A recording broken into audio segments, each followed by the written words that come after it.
구멍찌 낚시 제1의 미끼는 크릴입니다. 생미끼 가운데 최고의 지버력, 그래서 크릴은 미끼의 제왕이라고 부르죠. 하지만 이 크릴은 결정적인 단점이 있습니다. 너무 연하고 무르다는 것이죠. 그래서 조금만 세게 던져도 바늘에서 떨어지고, 또 바늘에 꿰 때도 손에 힘을 주면 뭉개집니다. 그리고 잡어한테 너무 쉽게 뜯깁니다. 이 크릴의 가공할 지버력은 양날의 금이 되어서 잡어들에게도 공격 1순위가 되죠. 그래서 낚시인들은 크릴보다 단단한 미끼, 잡어는 못 먹고 감성도만 먹는 이른바 대체 미끼를 찾게 됩니다. 옥수수, 경단, 보말, 개불, 게, 참깨찌랭이, 깐새우, 활새우, 무수히 많은 미끼가 크릴의 대용품으로 사용되고 있지만 그 어떤 미끼도 크릴의 족과를 뛰어넘지는 못하고 있습니다. 한마디로 대체 불가한 미끼의 끝판왕, 그게 바로 크릴이죠. 초보자 때 특히 이 대체 미끼의 유혹에 쉽게 빠집니다. 크릴보다 편한 미끼, 비장의 미끼가 내 부족한 낚시 실력을 커버해 줄 수 있을 거라는 희망에 매달리기 때문입니다. 하지만 야속하게도 그런 미끼는 없습니다. 있다면 벌써 누군가가 상품화해서 돈방석에 앉았겠죠. 보름 전인가 제주도에 이제 낚시를 갔다가 택시를 탔는데 그 택시 기사님도 낚시인이었어요. 자기는 그 크릴 대신에 직접 그 자작한 특수한 성분의 그 경단 미끼를 쓰는데 그걸로 항상 남보다 많은 뱅에돔을 잡는다고 자랑을 하더군요. 동성한 제 후배는 귀가 솔깃해져서 그 특수 경단의 레시피를 좀 가르쳐 달라고 졸랐지만은 그 기사님은 뭐 대충 얼버무리고 가르쳐 주질 않았습니다. 하지만 저는 전혀 궁금하지 않았어요. 왜냐하면 30년 가까이 낚시 기자 생활을 하는 동안 그런 그 특수 미끼, 그런 비장의 미끼를 수도 없이 봐왔기 때문이죠. 서해 감성돔 산란기에는 쏘기 특효다. 멸치대가 든 시기에는 멸치를 써봐라. 멍게 양식장에서는 멍게 살을 써야 된다. 동해에서는 파래새우, 거제 가면 홍개비, 가거도는 깐새우, 고등어에는 보말, 또 망상어에는 게. 그때마다 솔깃해서 다 써봤지만은 결국은 크릴 이상의 미끼는 없더라는 겁니다. 그래서 오늘 제 강의의 주제는 이겁니다. 크릴이 최고다. 크릴을 믿어라. 잡어 때문에 도저히 크릴을 못 쓰겠다는 분들에게 저는 크릴로도 충분히 잡어를 극복할 수 있다고 말합니다. 해법은 의외로 간단합니다. 1. 야무지게 꿰어라. 찌낚시의 성패는 아주 작은 그 크릴 꿰기에서 좌우됩니다.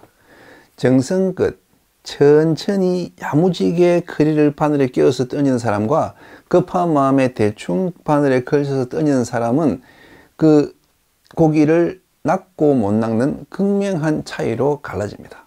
크릴은 너무 크지 않은 사이즈로 살이 야물고 단단한 놈을 고릅니다.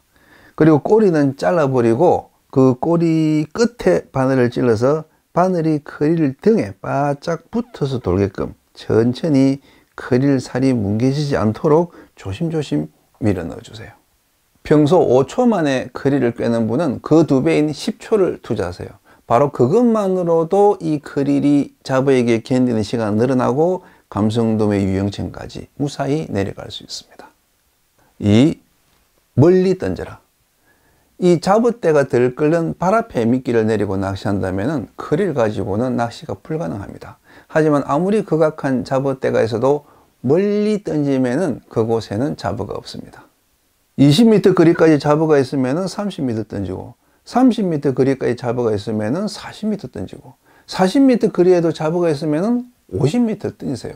그러면은 틀림없이 이 크릴 미끼가 떨어지지 않고 살아나오는 지점이 있습니다. 그 지점이 바로 감성돔 입질 지점이죠. 그런 장타 낚시 훈련을 하는데 크릴은 가장 좋은 미끼가 됩니다. 40m, 50m 거리를 크릴을 떨어뜨리지 않고 던질 수 있으면 1년 낚시 경력으로도 10년 베테랑을 이길 수 있습니다.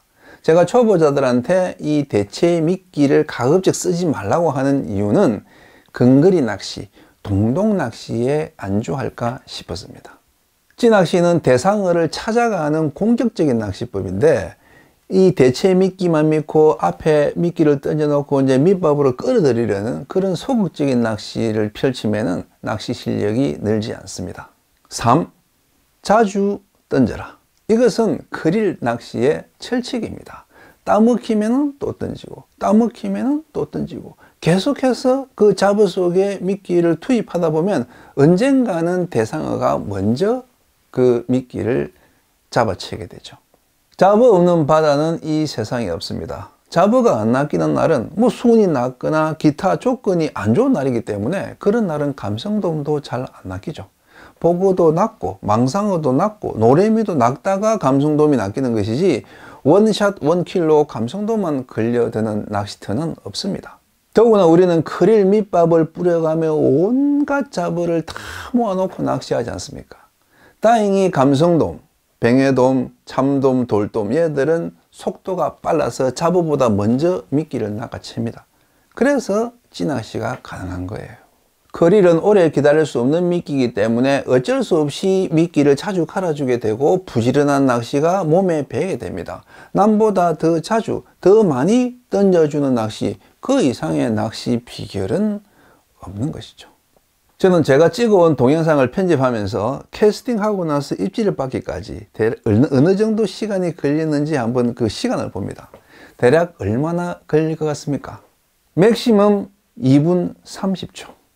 미끼를 던지고 2분 30초 만에 받은 입질이 제가 지금까지 받은 입질 중에서 가장 오래 기다린 입질이었고 대부분 1분대 안에 입질을 받았습니다.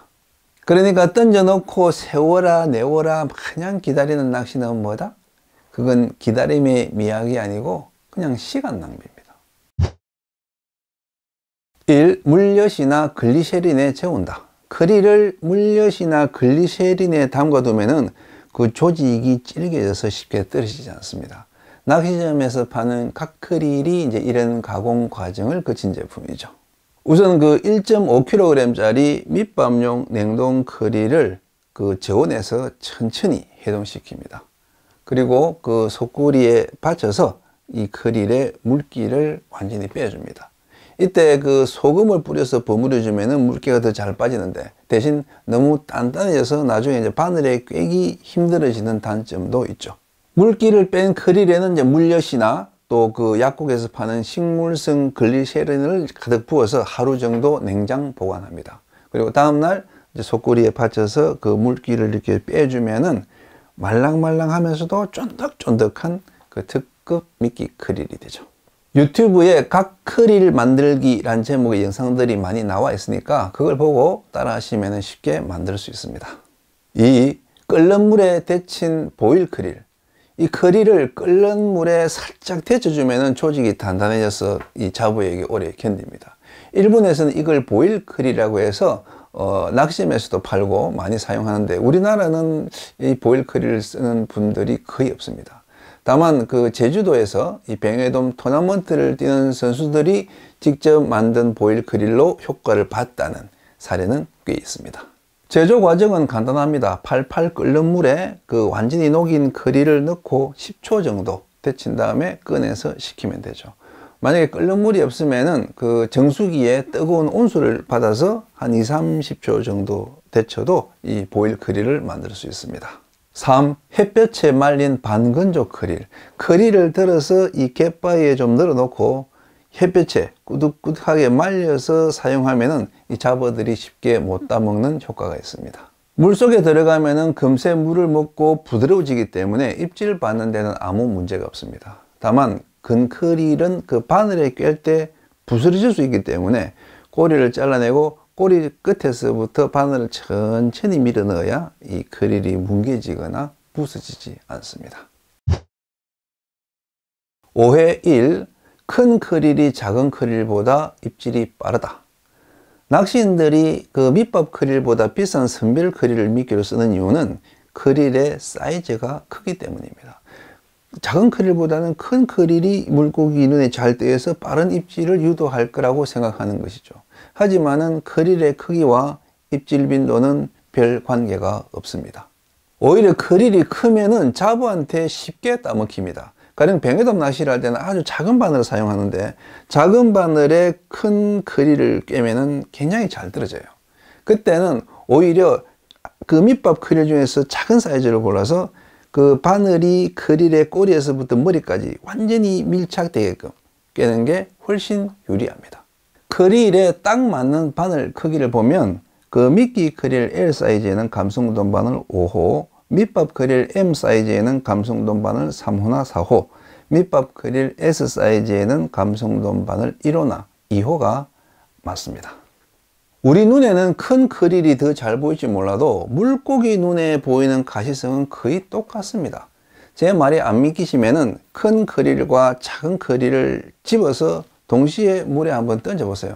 그 바닷물 속에서 보이는 그 가시성은 별 차이가 없을 겁니다. 오해 2. 머리가 없는 크릴은 미끼 효과가 떨어진다. 이 크릴은 머리가 달려 있어야 입질이 빠르다. 왜냐하면 그 크릴의 눈에서 빛을 발하기 때문이다. 의외로 그렇게 알고 있는 분들이 많습니다. 하지만은 근거 없는 추측에 불과합니다. 민물새우나 살아있는 바다새우는 그 눈에서 이제 인광을 발산하지만은 크릴은 몸 전체에서 푸른 빛을 냅니다. 그래서 머리가 없어도 시인성에서 아무 문제가 없습니다. 뱅에돔 낚시할 때는 그 잡어가 크릴을 쉽게 따먹지 못하도록 머리를 떼고 몸통만 둥글게 이렇게 바늘을 끼워서 쓰는데 온전한 크릴과 입질 빈도에서 차이가 없습니다. 감성돔 낚시에서도 망상어 같은 잡어가 설칠 때 그 머리를 떼고 몸통에서부터 꼬리 쪽으로 이렇게 바늘을 끼워주면은 잡어에게 훨씬 오래 견디고 그만큼 감성돔을 낚을 확률도 올라갑니다. 오해 3. 여러 마리 깨면은 입질이 빠르다. 장타 낚시 또 본류 낚시를 할 때 크릴을 2마리 또는 서너 마리 이렇게 꿰면은 시각적으로 잘 보여서 입질이 빠르다고 주장하는 분들이 많습니다. 그러나 이것은 참돔 낚시에서 비롯된 경험이 감성돔 낚시로 와전된 케이스입니다. 참돔, 방어, 부시리 같은 그 탐식성 어종들은 크릴을 여러 마리 끼워주면은 입질이 빠른 효과가 있습니다. 하지만은 감성돔, 뱅에돔은 그렇지 않아요. 오히려 크릴을 여러 마리 끼면은 캐스팅 할 때 잘 떨어지고 또 잡어들 눈에 잘 띄어서 집중 공격을 받고 또 감성돔이 한 입에 그 흡입하기 어려워서 입질이 지저분해집니다. 그래서 크릴은 한 마리만 깨는 것이 가장 좋습니다. 다만 한 치 앞이 안 보일 정도의 그 짙은 탁수대에서는 크릴을 여러 마리 끼워서 효과를 봤다는 증언들이 있는데 그것은 우리 시청자분들이 직접 한번 비교 실험해 보시기 바랍니다. 요즘 유튜브의 낚시 영상들을 보면은 대체 미끼, 신종 미끼를 소개하는 콘텐츠들이 많습니다. 저도 흥미로워서 종종 보게 되는데 그런 어떤 실험이나 시도는 재미있게 보시되 너무 대체 미끼에 함몰되거나 이 크릴 미끼를 깊이 해서는 안 됩니다. 게, 보말, 경단, 옥수수가 악조건에서 해결사 역할을 해줄 때도 있지만은 그런 상황에서도 끈기 있게 크릴을 가지고 승부를 하면은 언젠가는 감성돔들이 들어오게 되고 일단 감성돔이 들어왔다 그러면은 가장 빠른 입질 2마리, 3마리 연타가 가능한 것은 역시 크릴입니다. 특히 초보자는 크릴 낚시를 배워야 됩니다. 초보 때 이 대체 미끼에 의존하기 시작하면은 찌낚시 테크닉의 성장은 거기서 끝납니다. 조리를 찾고 장타를 날리고 밑밥으로 분리하고 그런 귀찮고 힘든 시도를 안 하게 되기 때문이죠. 입문자 여러분, 크릴을 믿으세요. 크릴을 능가할 수 있는 미끼, 크릴을 대체할 수 있는 미끼는 아직 지구상에 나타나지 않았습니다.